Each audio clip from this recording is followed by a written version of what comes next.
It's 10 o'clock. This is Sky News at 10. Our top story. A small plane crashes and explodes seconds after taking off from Southend Airport in Essex. Witnesses say the pilots had waved to passers-by as they prepared for the flight. It's not yet clear how many people were on board the aircraft. We're live at the scene tonight with all the latest. Also ahead.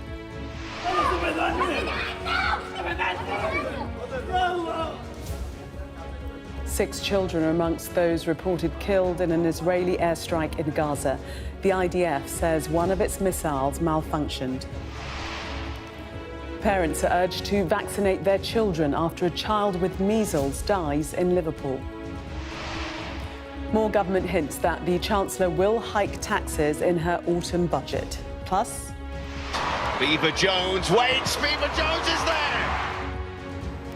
England's Lionesses cruise into the quarter-finals of the Euros with a convincing win over Wales.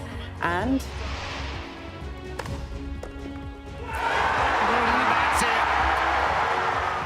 Yannick Sinner's a winner, beating defending champion Carlos Alcaraz at Wimbledon. And we'll take a first look at tomorrow's front pages in our press preview from 10:30.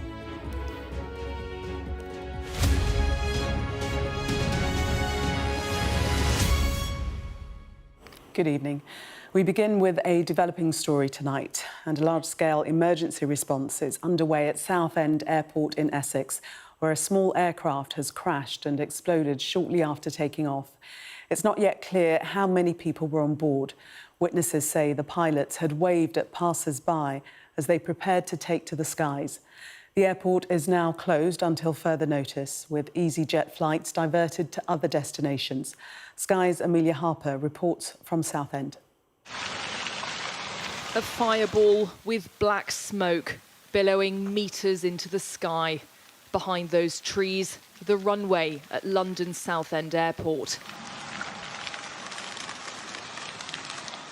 The sound of a burning plane clearly heard. Oh my God. At just before 4 p.m, police were called after a 12-metre-long plane crashed to the ground. Witnesses outside the airport describe watching it unfold. The beach aircraft that ended up crashing came out onto the runway, taxied past us, all of the families who were there, and they waved at us. We all kind of waved at them. They carried on taxiing to their takeoff point on the runway, so they, at that point, stopped. They turned the aircraft around, and then they throttled up the engines. Passed by us and the other families that were there.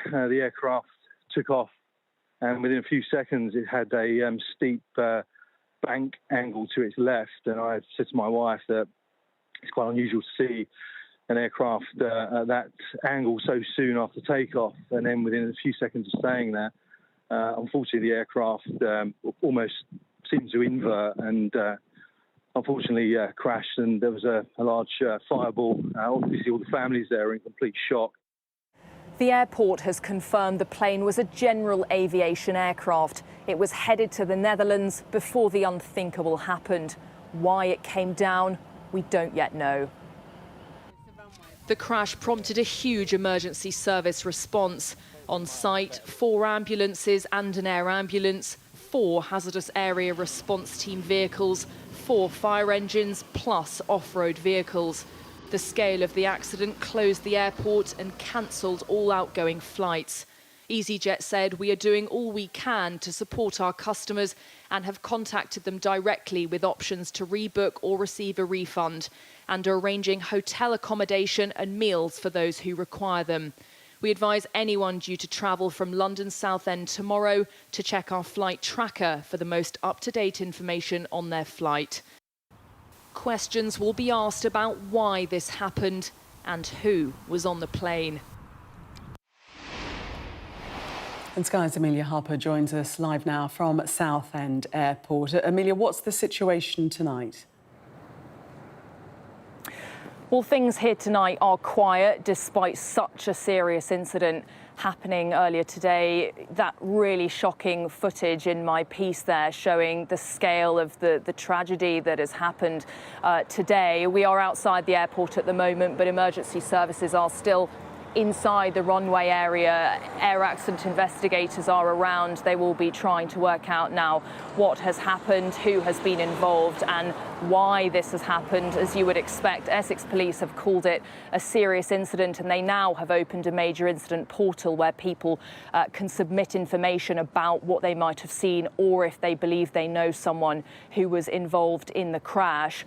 But tonight we know very little information about what has happened. It's being reported that the plane involved is a Beech B200 Super King Air. As we heard from witnesses, it crashed shortly after takeoff. Questions, though, why that happened will be being asked tonight. And we've had an updated statement from London Southend Airport.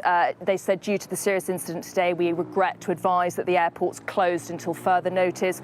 All flights to and from the airport have been cancelled, so people who have been looking or will be expecting and hoping to fly from here tomorrow and maybe in the coming days will have to potentially have a look at other options. But it has been such a serious incident today, really shocking footage that has emerged from witnesses to this incident, but questions now about what happened, why this happened, and crucially, who was on that plane. Amelia, thank you very much for the moment. 6 children are reported to be amongst those killed when an Israeli missile hit people queuing at a water collection point in Gaza today. Israel says it had intended to hit an Islamic Jihad militant, but a technical error caused the missile to fall dozens of metres from the target. A warning that this report from our international correspondent, Alex Rossi, does contain content you may find distressing. He carries the body of his son through the streets. By his side, his surviving child. He was one of at least 10 people killed by an Israeli strike. They'd gathered to fetch water. In the Al-Auda hospital, it is a scene of chaos. The wards here are overwhelmed by the injured. In the corridors, the dead are laid on the floor. The grief here is raw. Relatives are in total shock. They can't understand why this happened when they were just trying to do the most basic of tasks, getting something to drink. The Israeli military has admitted the strike was a technical error. They claim they were targeting an Islamic Jihad militant, but the munitions fell short. A few hours later, and this is the aftermath of another strike. Confusion, panic and chaos, this time in Gaza City at the Samar Junction, an outdoor market. It was packed at the time. One of the many killed here was Dr. Ahmed Kandil, a surgeon. He was on his way to the Baptist hospital to start work. And as Israel continues to bombard Gaza, the ceasefire negotiations appear to be deadlocked and on the point of collapse. For the moment, there is no let-up in the bloodshed or the misery. Alex Rossi, Sky News, Jerusalem. The NHS is calling on parents to vaccinate their children following the death of a child with measles in Liverpool. Health experts in the city say they're concerned about an increase in cases of the virus, which they say is being driven by a fall in vaccinations. Our North of England correspondent Shingi Maurike reports from Alderhay Children's Hospital in Liverpool. After a rise in warnings and concerns around the dangers of declining vaccination rates, just the second death related to measles this decade. A child in Liverpool who Sky News understands was severely ill with other health issues. This city is at the sharp end of an issue that goes beyond just one area. It's places like this where they're seeing the impact of a nationwide increase in vaccine hesitancy firsthand. Here at Alderhay Children's Hospital, they've treated 17 children for measles since June. In a statement, the hospital called on parents to protect their children by getting them vaccinated. The NHS aims for 95% coverage of first dose of the MMR vaccine. In 2023 to 24, only 91.9% of children in England received their first MMR dose by age 5. The lowest rate since 2010 to 11. Second dose coverage was even lower, at 83.9%, the lowest since 2009 to 10. In Liverpool, just 73.4% of children had received both doses by their 5th birthday. Alder Hey is using social media to raise awareness, with clinicians sharing posts highlighting the seriousness of the disease. And if you think that you or a child or young person that you care for isn't up to date with their MMR, please check with your GP practice. And if you need to have a catch-up vaccine, they'll sort that out for you. Measles spreads quickly and can infect anyone at any age, but is particularly dangerous for children under 1 and those with other health conditions. It weakens the immune system and can lead to severe complications. We really need to increase numbers of available health professionals and training of health professionals, and to make it easier for parents to get their children vaccinated in a range of places. If you can't get an answer to your questions from a health professional because they're not available, then you will look for it elsewhere and then maybe go to social media or the internet, where we know there is a lot of misinformation. At this park in Liverpool, people enjoying the sun said changes in attitudes to vaccines are generational. Well, my son's 30 now, so 30 years ago, I think vaccines, you gave your children vaccines, but now I think people have got a totally different outlook on vaccines now. When we were young, we all got our vaccination, and I believe in that. And I think these days they should get it done. Yeah, many more people die from not having the vaccine than taking the vaccine, so I don't really understand it personally. Part of the reason why people are hesitant to take vaccines might be because of their experience from COVID. That shift in public mood towards vaccines after COVID has left the health service playing catch-up, with major measles outbreaks last year in Birmingham and London, and now growing concerns on Merseyside. With a death here bringing the issue into focus once more, there will be solutions needed quickly to stop what could become a summer spike of a highly infectious disease. Shingi Marike, Sky News, in Liverpool. England have cruised into the quarter-finals of the Women's Euros with a big win over Wales. The Lionesses won 6-1 to finish second in the group behind France. Our sports correspondent Rob Harris was at the game in St Gallen and joins me now. And Rob, was it an easy game? Was it a walkover? Yes, England really have been cruising at these Euros now. It started last week with a bit of despondency when they lost to France, but now 2 wins to complete the group, have all the fans back with their noise back. They're certainly enjoying themselves. This 6-1 victory over Wales takes them into the quarter-finals, and it all began when Wales conceded a penalty in the 10th minute, and Georgia Stanway scored from the penalty spot to give England the lead in the 13th minute. What a moment for the Bayern Munich midfielder. And then the second came from Ella Toon around halfway through the first half. And it wasn't long before then England got their third. It was a header from Lauren Hemp.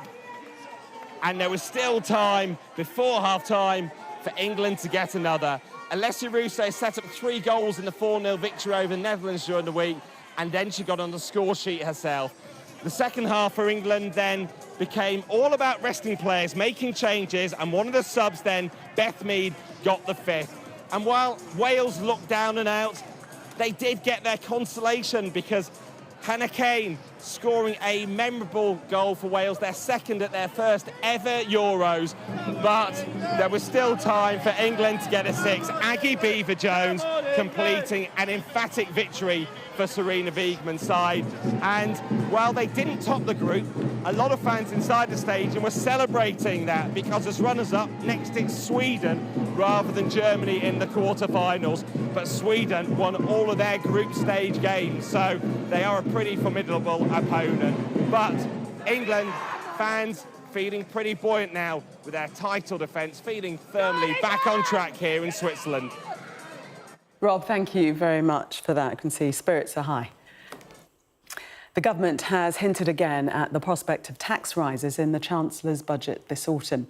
Speaking to Sky's Trevor Phillips, Heidi Alexander refused to rule out a wealth tax and said fairness would be the government's guiding principle.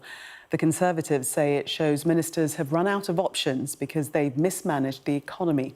Our political correspondent Liz Bates reports. The bad news is piling up.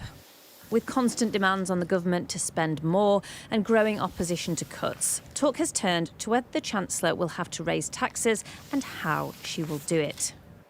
So the Chancellor will set her budget. I'm not going to sit in a TV studio today and speculate on what the contents of that budget might be. We are determined that I'm just saying tax rises must be on the table. Well, when it comes to taxation, fairness is going to be our guiding principle. But with only a few months to the budget, the Tories believe the path is already clear.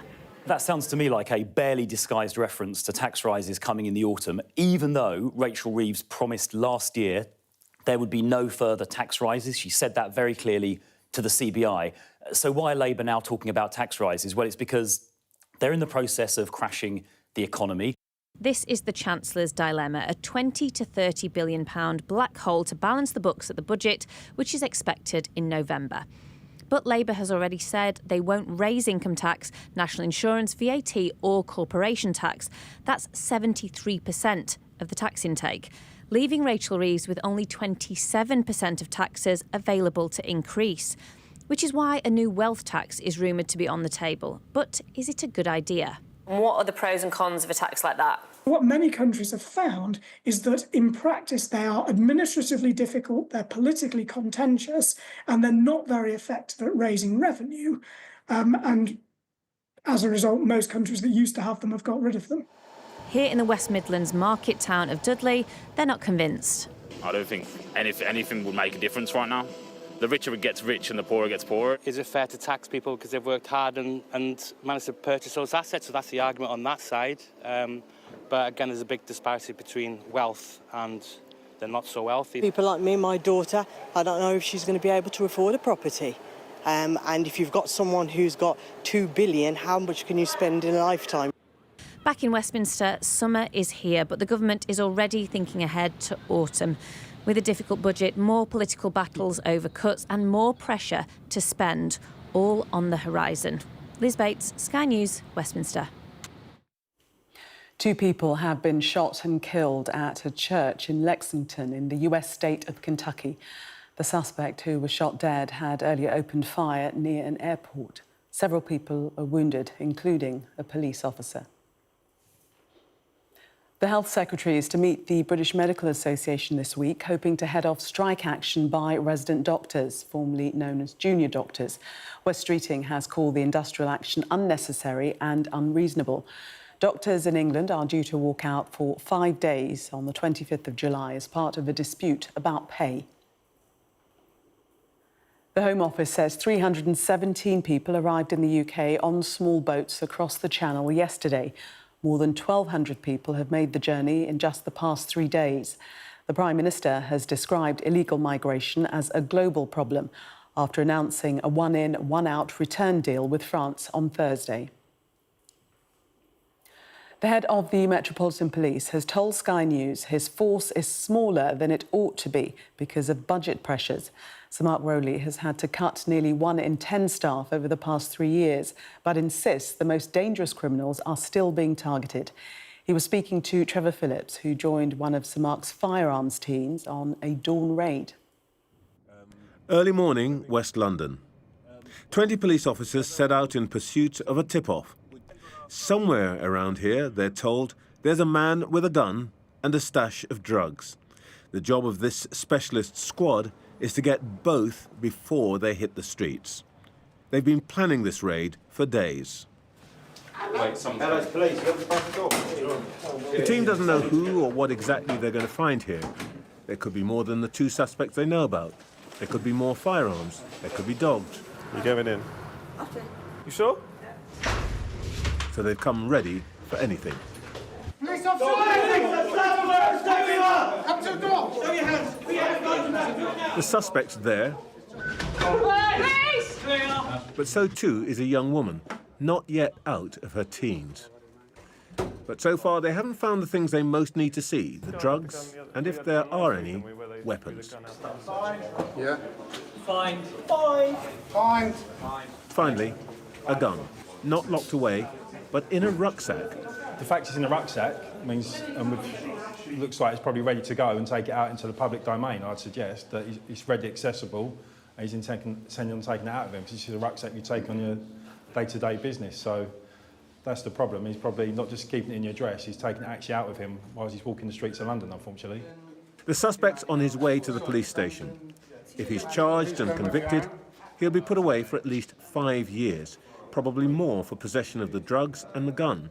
OK, so this is what we found in the address. We found bundles of what we believe is crack cocaine, so prepared into individual rocks. These are a set of electronic scales. They were just on a coffee table in the living room. With that was a knife, some cutting agent, and that's where the drugs are found. Basically, we just have to sit to the police station and ask you some questions. The girl who emerges isn't the woman they expected to find. In fact, she isn't a woman at all. She says she's just 17, but like the man, greets arrest like a routine event. Is this typical, basically? Yes, unfortunately, this is typical. The female wasn't as young as some, but she's still a child. You find kids are even younger than... We think she's 17, but even younger than that? Yeah, we think she's 17, but yeah, sometimes, especially around drug supply, we do find kids younger than that, 13, 14, 15-year-olds. The crime scene investigation team has made the gun safe. Precious evidence in any trial.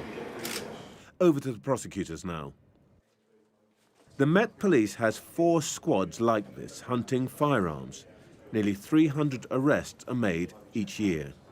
Morning, Trevor. Great to see you. Good to see you. But the Commissioner, Sir Mark Rowley, tells me his force is being increasingly squeezed. I don't pretend we're not a stretch service. We are. We're smaller than I think we ought to be. But I don't want to give a sort of message of a lack of hope or a lack of determination. I could always use more. We've had to shrink as an organisation over the last 3 years. Over 3 years, this is the last year we'll have shrunk by 3,300 officers and staff. In an organisation of just over 40,000, that's really material. But we've been really deliberate and choosy about where we take those cuts, and being able to target the most dangerous remains a high priority. Are you seeing the shift in resources you'd like to see yet? I've seen the Mayor and the Home Secretary sort of fighting hard for police resourcing. It's not where I'd want it to be, but it's better than it might have been without their efforts. An hour after this morning's raid, the team's out again, on a manhunt. But for them, this is just another day at the office. Trevor Phillips, Sky News. Yannick Sinner has won the men's title at Wimbledon, beating the 2-time defending champion Carlos Alcaraz in 4 sets. It's the world #1's first triumph at the All England club and his 4th Grand Slam crown overall. Sky's Jackie Beltrao reports from Wimbledon. The world #1 and 2, Yannick Sinner and Carlos Alcaraz, side by side for the men's final. A rivalry in its infancy, but already delivering so much.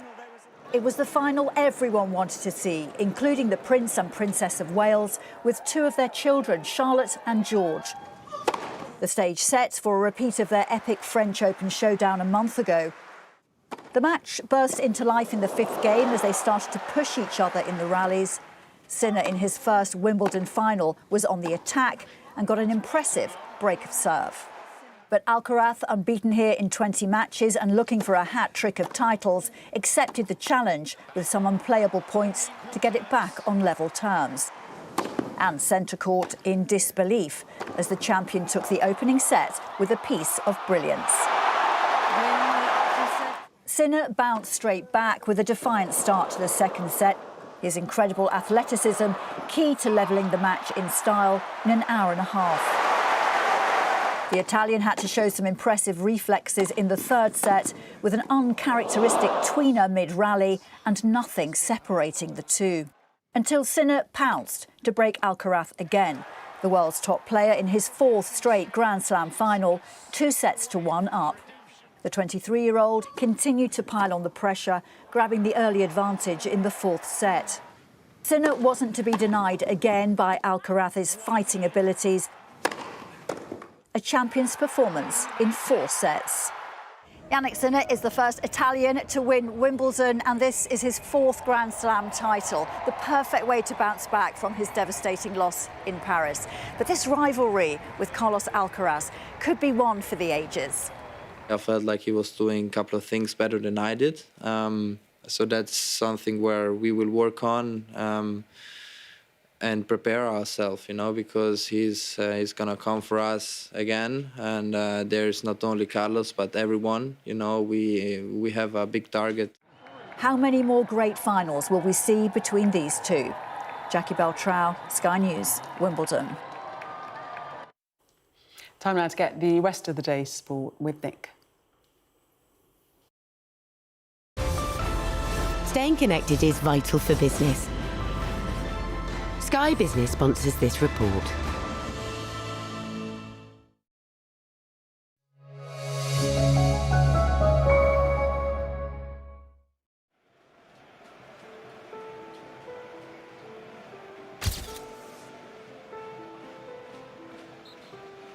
I'm sorry, I just have a German passport.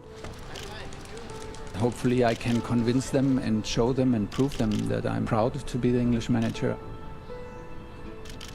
For only the 3rd time in history, the FA have turned to a foreign manager to take charge of the men's England team.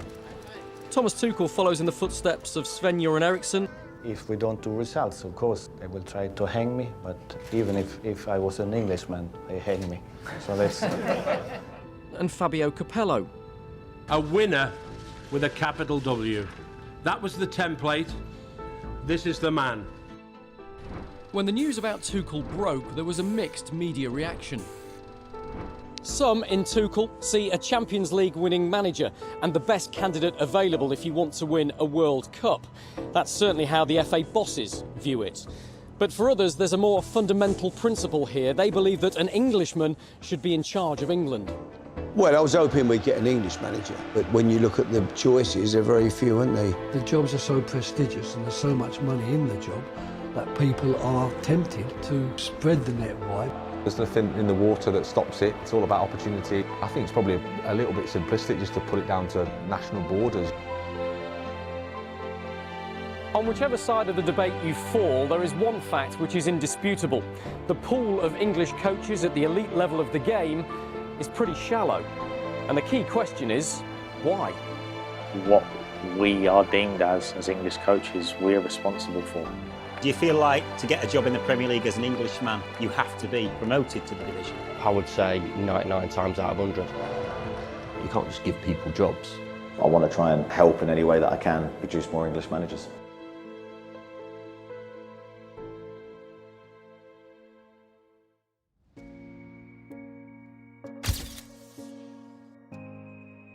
I'm at St George's Park. Opened in 2012, the FA intended this place to be a centre of excellence and a destination of choice for players, coaches, administrators and officials alike. Why have the FA turned to the continent to replace an English manager who's been the most successful in the top job since Sir Alf Ramsey? Well, to answer that question, you have to look much deeper within the game. Before the birth of the Premier League, the English First Division was won predominantly by teams with British managers. 38 Englishmen, 10 Scotsmen and an Irishman in Bob Kyle. The Premier League was formed in 1992, and that date coincides with the last time an English manager was in charge of a team that won the top division. If I'd said to you back in 1992 that no English manager would win the top division for another 33 years and counting, you'd have been shocked, wouldn't you? No, my first response would have been, don't be stupid, based on what I saw at the time. Don't be stupid. It's not sadness, it's just a lot of that sentimentality. But sometimes... Sky Business sponsors this report. Well, that was Sky News at 10. Coming up, we'll take a first look at tomorrow's newspapers in the press preview. Tonight, we're joined by James Rampton, columnist for The Independent, and Kirsty Buchanan, political commentator and former advisor to Theresa May. Among the stories we'll be discussing, this on the front of the Metro, the headline, "Politicians, we don't trust you, any of you." We'll be right back. Do stay with us.